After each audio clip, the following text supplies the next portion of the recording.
अब सुनना, मैंने बोला यार सुनो रसगुल्ला खाने का मन हो रहा है, ये तो फैक्ट हो गया, ये तो सच हो गया मैम। तुमने बोला यार बाहर ना बहुत अनहाइजेनिक मिलते हैं ma'am and you should be on diet. Okay, तो मैंने बोला यार मन तो हो रहा है, क्रेविंग तो हो रही है रसगुल्ले की। मम्मी ने बोला अरे यार क्या बाहर खाते रहते हो, हम बना देते हैं। मम्मी गई रसगुल्ला बनाने। तो रसगुल्ले में क्या बनाया मम्मी ने? सबसे पहले चाशनी, चाशनी, मम्मी ने चाशनी बनाई। चाशनी किसकी बनती है जल्दी से बताओ?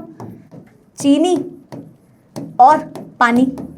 मैम पक्का केमिस्ट्री की क्लास है? हाँ हाँ कोई बात नहीं, अभी तक तुम ये कंफर्म कर रहे थे मैम 12th की क्लास है, अब तुम पूछोगे मैम केमिस्ट्री की क्लास है ना? कोई बात नहीं, केमिस्ट्री की है, ठीक है, यहाँ आ जाओ। ठीक है, अब चाशनी बनाने के लिए क्या चाहिए? हमें चीनी चाहिए और पानी चाहिए, नमक मत डाल देना, ठीक है। अब मम्मी ने बोला ठीक है चीनी और पानी चाहिए। तुमने बोला मम्मी मैं बना लेता हूँ, केमिस्ट्री में सब पढ़ी है, केमिस्ट्री की क्या जरूरत है, ऐसे भी आ जाएगी।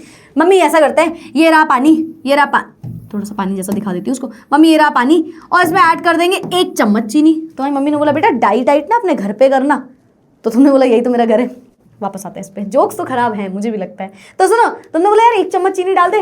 मम्मी ने बोला बेटा ये डाइटिंग नहीं चल रही है, चाशनी में ना ज्यादा चीनी डलती है। तो तुमने बोला कितनी ज्यादा चीनी डलती है? तो उन्होंने बोला ऑलमोस्ट जितना पानी है। मतलब कि शुगर जो आप इसमें ऐड कर रहे हो वो बहुत ज्यादा अमाउंट में है, बहुत मोर अमाउंट में है, वो बहुत ज्यादा अमाउंट में है। तो अगर आप बैठे हुए हो, अगर आप बेड पे बैठे हुए हो और आप सोच रहे हो लो हम चाशनी बना दें, खूब सारी चीनी को डाल दो, पानी को डाल दो और इसको मिक्स करते रहेंगे बैठे बैठे, तो आप जल्दी नहीं कर पाओगे उसे। क्यों? क्योंकि उस टाइम पे सॉल्यूट का कॉन्सेंट्रेशन आप बढ़ाते जा रहे हो, है ना, अमाउंट ऑफ सॉल्यूट बढ़ाते जा रहे हो, तो कॉन्सेंट्रेशन बढ़ जाएगा, जल्दी मिक्स ही नहीं होगा। अब इतना मतलब 1 बॉटल में पानी लेके आई तो 1 बॉटल में चीनी लेके आ गई, अब तुम मिलाते रहो उसको, अब बहुत टाइम लगेगा, सबको पता है। तो क्या करती है मम्मी? शुगर सोल्यूशन बनाते हैं, एग्जैक्टली शुगर सिरप बनाते हैं। तो मम्मी क्या करती हैं भैया? वो चीनी और पानी को लेके गैस पे रख देती हैं, दोनों को उठा के गैस पे रख देती हैं, यानी कि इसका टेम्परेचर बढ़ा देती है। टेम्परेचर जैसे ही बढ़ाया मम्मी ने, फिर क्या हुआ, या आप हो सकता है आप बनाने गए हो, तो जैसे ही टेम्परेचर बढ़ता है क्या होता है? टेम्परेचर बढ़ने से इसकी सॉल्युबिलिटी बढ़ जाती है। जैसे जैसे हमने टेम्परेचर इंक्रीज किया वैसे वैसे सॉल्युबिलिटी इंक्रीज हो गई। एंड अगर मैंने टेम्परेचर जब कम किया था, यानी कि हम ये बोल दें ऑफ कोर्स कम किया था तो कमी हुई होगी, यानी कि टेम्परेचर के डायरेक्टली प्रोपोर्शनल है हमारी सॉल्युबिलिटी टेम्परेचर पे इनवर्सली प्रोपोर्शनल भी हो सकती है। तो you can say solubility according to the temperature solubility may be increased और decreased with the rise in the temperature.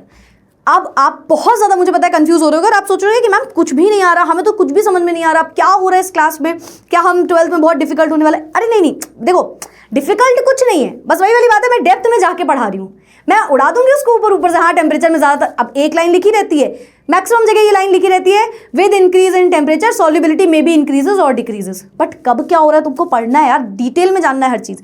आज तुम पढ़ोगे ना, मैं तुम्हें गारंटी दे रही हूँ, आज पढ़ रहे हो कल पढ़ रहे हो, मतलब जब चैप्टर एंड होगा, जब आप क्वेश्चन लगाओगे, आपको चीजें समझ में आनी चाहिए, है ना। ऐसे उड़ाना नहीं है बैच में, है ना, हर चीज उड़ानी नहीं है, ठीक है। अरे तुम्हारे पापा मम्मी तुमको उड़ाएंगे मार्कशीट देखने के बाद, हम नहीं उड़ाएंगे, ठीक है। चलो खैर, तो मैम आप रीजन दे दो हमको जल्दी से, तो हम इसको जल्दी से समझ लेंगे, है ना। तो हम समझते हैं कि भाई ये जो टेम्परेचर है, ये जो हमारा टेम्परेचर इस पर डिपेंडेंट है कैसे। 2 टाइप की रिएक्शंस होती हैं। तो रिएक्शंस को अगर हम समझते हैं तो वो 2 टाइप की होती हैं। एक होती है टेम्परेचर के बेसिस पे, एक होती है एंडोथर्मिक रिएक्शन, है ना, एक होती है एंडोथर्मिक रिएक्शन और एक होती है हमारी एक्सोथर्मिक रिएक्शन।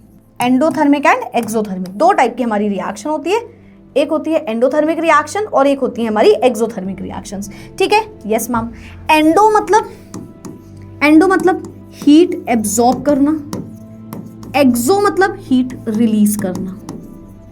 मैं आपको ट्रिक से याद कराऊंगी, जो बोलूंगी वैसे याद रखना। एक मतलब होता है हीट को एब्जॉर्ब करना, एक का मतलब होता है हीट को रिलीज करना।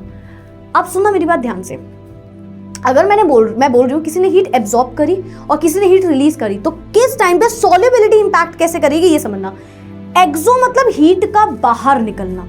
अब सोचो हीट का बाहर निकलने का मतलब क्या है, मतलब अगर मैम हीट बाहर निकल रही है तो टेम्परेचर बढ़ रहा है एंड में, तो आप समझ जाना यहाँ पे टेम्परेचर कम होता है सॉल्युबिलिटी के, यानी कि इस पे इनवर्सली प्रोपोर्शनल होता है सॉल्युबिलिटी एंड इस पे डायरेक्टली प्रोपोर्शनल होता है। सुना ध्यान से, दो टाइप की रिएक्शन होती है, एंडोथर्मिक, एक्सोथर्मिक। अगर मैंने आपसे बोला पता है यार टेम्परेचर बढ़ रहा है, मुझे बताओ सॉल्युबिलिटी पे क्या फर्क पड़ेगा, तो तुम बोलना मैम पहले क्वेश्चन खत्म करो, टेम्परेचर बढ़ रहा है, रिएक्शन कैसी है, रिएक्शन अपनी एक्सोथर्मिक है एंडोथर्मिक है, तब मैं बताऊंगा सॉल्युबिलिटी पे क्या फर्क पड़ेगा, क्योंकि दोनों में अलग अलग डिफरेंस आ जाता है, दोनों में डिफरेंस होता है, ठीक है। क्या डिफरेंस होता है कि अगर एंडोथर्मिक रिएक्शन है, एंडो हीट एब्जॉर्ब हो रही है उसमें, तो उस टाइम पे डायरेक्टली प्रोपोर्शनल है वो टेम्परेचर के, यानी कि टेम्परेचर बढ़ाओगे सॉल्युबिलिटी बढ़ेगी, टेम्परेचर घटाओगे सॉल्युबिलिटी कम हो जाएगी। लेकिन अगर वही रिएक्शन हमने एक्सोथर्मिक बोल दी तो उस टाइम पे क्या हो जाएगा, नोट्स कहाँ मिलेंगे बेटा, एप्लीकेशन में ही मिल जाएंगे। तो अगर हम एक्सोथर्मिक की बात करेंगे तो टेम्परेचर बढ़ाने पे सॉल्युबिलिटी कम हो जाएगी, ठीक है। तो एक्सो इनवर्स, ठीक है। ये आपको छोटी सी एक पॉइंट याद रखना है, क्या याद रखना है, एक्सो इनवर्स याद रखना, ठीक है। एक्सो इनवर्स